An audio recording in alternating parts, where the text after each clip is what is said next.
That gentleman Kasa ameuliza kama maswali ine hivi.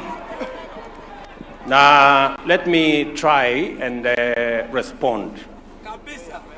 I agree with you, my brother Kasa, that ultimately the people of Kenya will make a decision.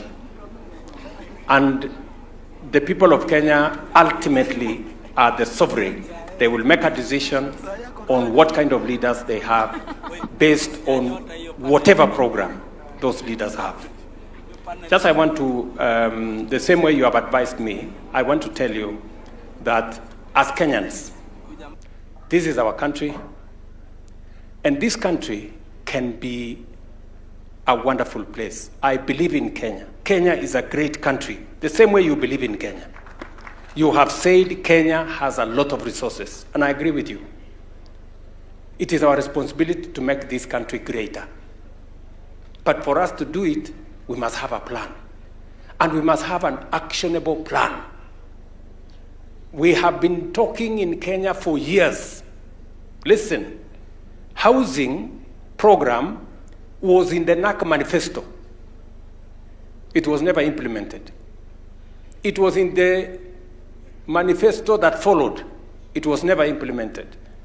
The big four of Jubilee, one of them was housing. It was never implemented. That is why I have decided that I will bite the bullet and I will implement housing, create the jobs, and make sure that it works for Kenyans. So what you are saying is that leaders must match what they say with what they do.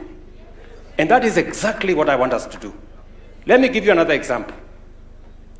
Universal health coverage was a program under the coalition government, where my good brother Anyang' Nyong'o was the Minister for Health.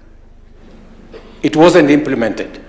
Universal health coverage was also under Ngilu in the government that followed. It was not implemented. It was one of the big four. UHT was one of the big four under Jubilee.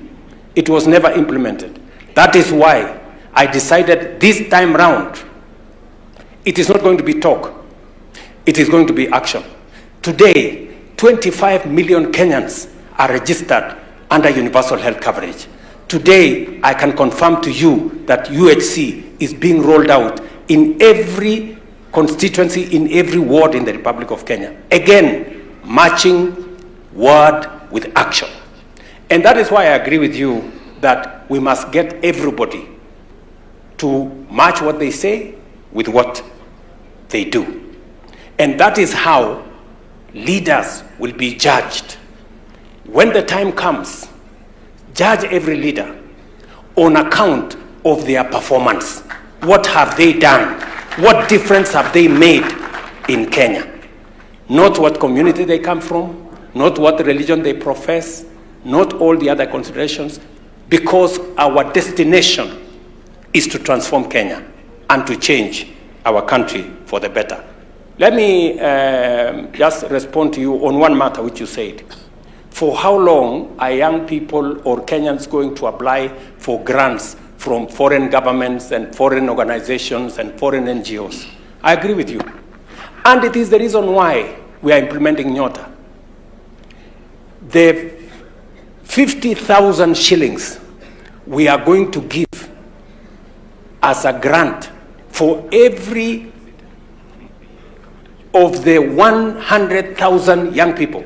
In fact, we are going to spend 5 billion shillings. 50,000 for 100,000 Kenyans. That is money coming from the government of Kenya. It is not coming from an NGO. It is not coming from a foreign government. It is money belonging to the government of Kenya. All the program I have told you, the Nyota program, the one for training, the one for business development, the one for ACBO, is going to cost the government of Kenya 20 billion shillings. And that is money that the government of Kenya has provided, because it is time we took charge of our own development rather than waiting for people from outside to come and do for us what we must do. And therefore, Mr. Kasa, I have listened to you, I have taken some advice from you, and I want to tell you that I intend, and the officials here were listening to what you are saying, that they should not let me down. Yeah? These good people, the ministers, the PSS, the principal secretaries, and everybody. Sindio, you are telling them, and I'm sure they are listening, we should match what we say with what we do, and they should not let me down. And I agree with you. Iyo mambo ingine,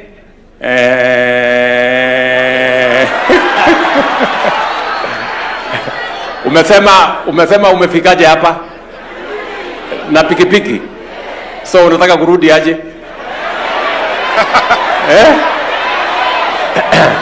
Bas, utaniona hapo kando, nitakupanga. Bas, asanteni sana. I am sorry because I have another engagement in Homa Bay. You know, we are doing, we have a devolution conference in Homa Bay that is underway, and I'm expected there at between 1 and 2. I know this engagement, I know many young people would want to engage me so that we can have a proper, conversation between us and the young people and the future of our nation. I will provide another opportunity, Fikirini, with your team. Sure. And I'm very proud.